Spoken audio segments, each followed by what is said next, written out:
Good morning students. Today we will discuss about switch case. ఈరోజు మనం switch case గురించి మాట్లాడదాం.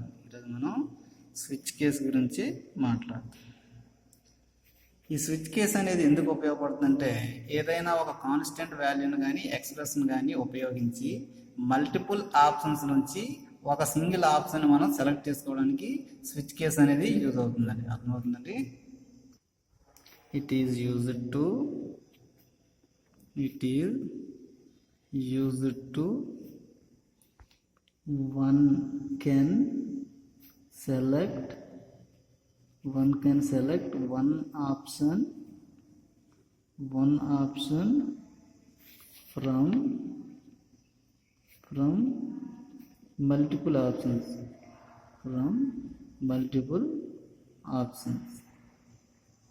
ఓకేనా? స్విచ్ కేస్ అనేది ఎందుకు ఉపయోగపడుతుందంటే, ఏదైనా ఒక కాన్స్టెంట్ వాల్యూని కానీ ఎక్స్ప్రెషన్ కానీ ఉపయోగించి మల్టిపుల్ ఆప్షన్స్ నుంచి సింగిల్ ఆప్షన్ని సెలెక్ట్ చేసుకోవడానికి యూజ్ అవుతుందండి. ఓకేనా? It is used to one can select one option from multiple options. దీని యొక్క సింటాక్స్ చూడండి. ఇప్పుడు స్విచ్ యొక్క సింటాక్స్ ఎలా ఉంటుందంటే, స్విచ్ అనే కీవర్డ్తో స్టార్ట్ అవుతుంది. స్విచ్ విత్ ఇన్ పెరాన్సిస్లో ఎక్స్ప్రెషన్ కానీ కాన్స్టెంట్ వాల్యూ కానీ ఉంటుందండి. విత్ ఇన్ పెరాన్సిస్లో ఎక్స్ప్రెషన్ కానీ కాన్స్టెంట్ వాల్యూ కానీ ఉంటుంది. ఈ కాన్స్టెంట్ వాల్యూ అనేది ఇంటిజర్ వాల్యూ అవ్వచ్చు, క్యారెక్టర్ అవ్వచ్చు అండి. ఓకేనా?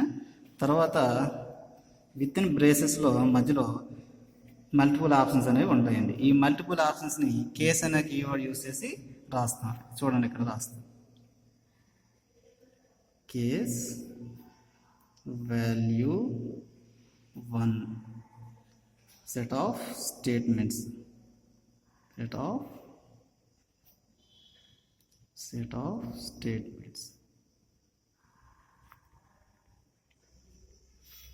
break.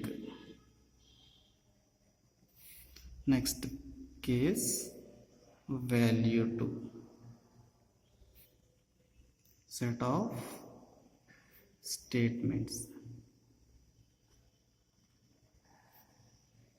మరలా break. Case value 3 set of statements. మళ్ళా break.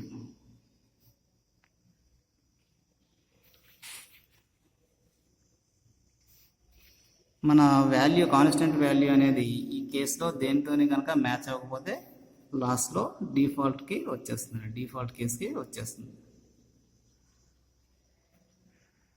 Default set of statements. ఇది స్విచ్ కేస్ యొక్క సింటాక్స్. చూడండి, స్విచ్ కేస్ యొక్క సింటాక్స్ ఎలా ఉందండి. స్విచ్ అనే కీవర్డ్ విత్ ఇన్ పెరాన్సిస్లో ఎక్స్ప్రెషన్ లేదా కాన్స్టెంట్ వాల్యూ. ఓకేనా? మళ్ళీ ఓపెన్ బ్రేస్, విత్ ఇన్ బ్రేసెస్లో మల్టిపుల్ ఆప్షన్స్ అనమాట. ఈ మల్టిపుల్ ఆప్షన్స్ అనేవి వేటిని యూజ్ చేసి రాసామండి? కేస్ అనే కీవర్డ్ యూజ్ చేసి రాసాం మల్టిపుల్ ఆప్షన్స్ అనేవి. ఓకేనా? ఇప్పుడు చూడండి, ఫస్ట్ మనం ఇచ్చిన కాన్స్టెంట్ వాల్యూ అనేది కేస్ 1తో కనుక మ్యాచ్ అయితే ఆ 1కి ఎదురుగా ఉన్న సెట్ ఆఫ్ ఆప్షన్స్ అనేవి ఎగ్జిక్యూట్ అవుతాయండి. అలా కాకుండా ఫాల్స్ అయింది అనుకోండి, కేసు మనం ఇచ్చిన కాన్స్టెంట్ వాల్యూ అనేది కేస్ 1తో మ్యాచ్ అవ్వకపోతే నెక్స్ట్ ఎక్కడికి వస్తుంది? మళ్ళీ కేస్ 2కి వస్తుంది ఇక్కడ. ఓకేనా? కేస్ 2తో కనుక మ్యాచ్ అయితే ఆ కేస్ 2కి సంబంధించిన సెట్ ఆఫ్ స్టేట్మెంట్స్ అనేవి ఎగ్జిక్యూట్ అవుతాయండి. అలా కాకుండా మళ్ళీ ఇక్కడ కూడా ఫాల్స్ అయిందని ఎక్కడికి వస్తుంది? కేస్ 3కి వస్తుంది. ఇక్కడ కేస్ 3తో కనుక మ్యాచ్ అయితే కేస్ 3కి సంబంధించిన సెట్ ఆఫ్ స్టేట్మెంట్స్ అనేవి ఎగ్జిక్యూట్ అవుతాయండి. ఓకేనా? అలా కాకుండా ఈ 3 కేసులతో కూడా మ్యాచ్ అవ్వకపోయింది అనుకోండి, డిఫాల్ట్గా ఎక్కడికి వస్తుందంటే డిఫాల్ట్ స్టేట్మెంట్కి వస్తుందండి. డిఫాల్ట్ స్టేట్మెంట్కి వచ్చి డిఫాల్ట్ స్టేట్మెంట్ సంబంధించిన స్టేట్మెంట్స్ అనేవి ఎగ్జిక్యూట్ అవుతాయండి. ఇది స్విచ్ యొక్క సింటాక్స్. ఇప్పుడు స్విచ్ యొక్క ఫ్లో చార్ట్ చూద్దాం. స్విచ్ యొక్క ఫ్లో చార్ట్ ఎలా ఉంటుందంటే, ఫస్ట్ స్విచ్ అనేది స్విచ్తో స్టార్ట్ అవుతుంది. స్విచ్ ఎక్స్ప్రెషన్ లేదా కాన్స్టెంట్ అండి. ఈ ఎక్స్ప్రెషన్ లేదా కాన్స్టెంట్ అనేది ఏం చేస్తుందంటే, ఫస్ట్ కేస్ 1లో ఉన్న వాల్యూతో మ్యాచ్ అయిందో లేదో చెక్ చేస్తుంది. ఈ కాన్స్టెంట్ వేసేస్తుంది. కాన్స్టెంట్ ఈక్వల్ టు వాల్యూ 1తో కనుక మ్యాచ్ అయిందో లేదో చెక్ చేస్తుంది. వాల్యూతో 1తో కనుక మ్యాచ్ అయింది, ట్రూ అయింది అనుకోండి. ట్రూ అయితే ఏం చేస్తుంది? కేస్ 1కి సంబంధించిన స్టేట్మెంట్స్ని ఎగ్జిక్యూట్ చేస్తుంది. కేస్ 1కి సంబంధించిన స్టేట్మెంట్స్ని ఎగ్జిక్యూట్ చేస్తుంది. ఓకేనా? ఇన్ కేస్ ఫాల్స్ అయింది అనుకోండి, అప్పుడు ఎక్కడికి వస్తుంది? నెక్స్ట్ కేస్ 2లో ఉన్న వాల్యూ దగ్గరకు వచ్చి వాల్యూతో అసోసియేట్ అయ్యి చెక్ చేస్తుందండి. అప్పుడు కేస్ 2లో ఉన్న కాన్స్టెంట్ అనేది కేస్ 2లో ఉన్న వాల్యూతో కనుక మ్యాచ్ అయింది అనుకోండి, మ్యాచ్ అయితే ఏమవుతుందండి? ట్రూ అయితే కేస్ 2కి సంబంధించిన స్టేట్మెంట్స్ని ఎగ్జిక్యూట్ చేస్తుందండి. ఓకేనా? అదేవిధంగా ఇక్కడ కూడా ఫాల్స్ అయింది అనుకోండి, కేస్ 2లో కూడా ఫాల్స్ అయితే ఏమవుతుంది? నెక్స్ట్ కేస్ 3లో ఉన్న వాల్యూతో అసోసియేట్ అయ్యి మ్యాచ్ అయ్యింది లేదో చెక్ చేస్తుందండి. ఓకేనా? Equal to value 3. ఇక్కడ కేస్ 3లో ఉన్న వాల్యూతో కనుక మ్యాచ్ అయితే ట్రూ అయితే ఏం చేస్తుందండి? కేస్ 3కి సంబంధించిన స్టేట్మెంట్స్ని ఎగ్జిక్యూట్ చేస్తుంది. ఓకేనా? కేస్ 3లో కూడా ఫాల్స్ అయిందండి, అప్పుడు ఎక్కడికి వస్తుందంటే ఈ కేసులో ఏ కేసుతో కూడా మ్యాచ్ అవ్వకపోతే అప్పుడు డిఫాల్ట్ స్టేట్మెంట్కి వస్తుందండి. ఎక్కడికి వస్తుంది? డిఫాల్ట్ స్టేట్మెంట్కి వస్తుంది. డిఫాల్ట్ స్టేట్మెంట్కి వచ్చి డిఫాల్ట్ స్టేట్మెంట్కి సంబంధించిన స్టేట్మెంట్స్ని ఎగ్జిక్యూట్ చేస్తుందండి. డిఫాల్ట్ స్టేట్మెంట్కి సంబంధించిన స్టేట్మెంట్స్ని ఏం చేస్తుంది? ఎగ్జిక్యూట్ చేస్తుంది. ఓకేనా? మన కాన్స్టెంట్ అనేది ఇందులో ఏ కేసుతో మ్యాచ్ అయినా సరే ఆ కేసుకు సంబంధించిన స్టేట్మెంట్ ఎగ్జిక్యూట్ చేసి డైరెక్ట్గా మళ్ళీ ఎక్కడికి వస్తుంది? స్విచ్ తర్వాత నెక్స్ట్ స్టేట్మెంట్కి వచ్చేస్తుంది. ఇది స్విచ్ కేసు యొక్క సింటాక్స్, అదే flow chart.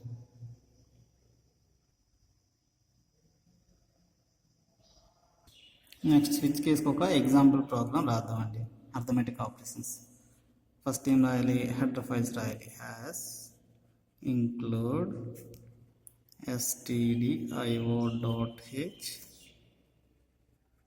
yes, include conio.h. First program దేంతో స్టార్ట్ అవుతుందండి? మెయిన్ ఫంక్షన్తో స్టార్ట్ అవుతుంది. Void main open braces. First arithmetic operands perform చేయాలంటే మనకి 2 ఆపరెంట్స్ కావాలి. ఎన్ని ఆపరెంట్స్ కావాలి? 2 ఆపరెంట్స్. ఇంట్ a, b అనే 2 ఆపరెంట్స్ తీసుకుని తర్వాత కాన్స్టెంట్ వాల్యూ ఒకటి కావాలి కదండి చెక్ చేయడానికి. దాన్ని క్యారెక్టర్ తీసుకున్నాను. దాన్ని క్యారెక్టర్ కాన్స్టెంట్ని తీసుకున్నాం. c. ఇప్పుడు ఏం చేయాలి? ఈ 2 ఆపరెంట్స్లోకి మనం వాల్యూస్ని స్కాన్ చేయాలి. వాల్యూస్ని స్కాన్ చేయాలంటే సింటాక్స్ ఏంటి? Scanner %d address of a, address of b. అదేవిధంగా మన క్యారెక్టర్ కాన్స్టెంట్లో కూడా ఒక కాన్స్టెంట్ని ఎడిట్ చేయాలి కదండి. దీనికి సింటాక్స్ ఇవ్వడం వల్ల scanner %c address of c. ఇప్పుడు స్కాన్ చేసిన తర్వాత ఏం చేయాలండి? ఈ క్యారెక్టర్ కాన్స్టెంట్ అనేది మన స్విచ్ కేసులో ఉన్న కేసు వాల్యూస్తో మ్యాచ్ అయింది లేదా చెక్ చేయాలి. చెక్ చేయాలంటే ఇప్పుడు ఏం రాయాలి? స్విచ్ కేస్ అనేది రాయాలండి. Switch character constant open balances first case character constant. ఓకేనా? ఇప్పుడు స్టేట్మెంట్స్ రాయాలి. ఇక్కడ ఈ కేసు సంబంధించిన statements printf %d a plus b. ఒకవేళ కేస్ కాన్స్టెంట్ అనేది ప్లస్ అయితే ఎడిషన్ జరిగి ప్రింట్ అవ్వాలండి. ఓకేనా? అలా కాకుండా కేస్ కాన్స్టెంట్ అనేది మైనస్ అయింది అనుకోండి, ఏం జరగాలి? సబ్ట్రాక్షన్ జరిగి ప్రింట్ అవ్వాలి. printf %d a minus b. Next అలా కాకుండా కేస్ కాన్స్టెంట్ అనేది ఇంటూ అయింది యాస్టిస్క్ అయింది అనుకోండి, ఏం జరగాలి? మల్టిప్లికేషన్ జరిగి ప్రింట్ అవ్వాలి. Print of percentile d a into b. Sorry, మనం ఇక్కడ ప్రింట్ ఎఫ్ తర్వాత స్టేట్మెంట్స్ తర్వాత బ్రేక్ రాయాలండి. స్టేట్మెంట్స్ తర్వాత బ్రేక్ రాయాలి.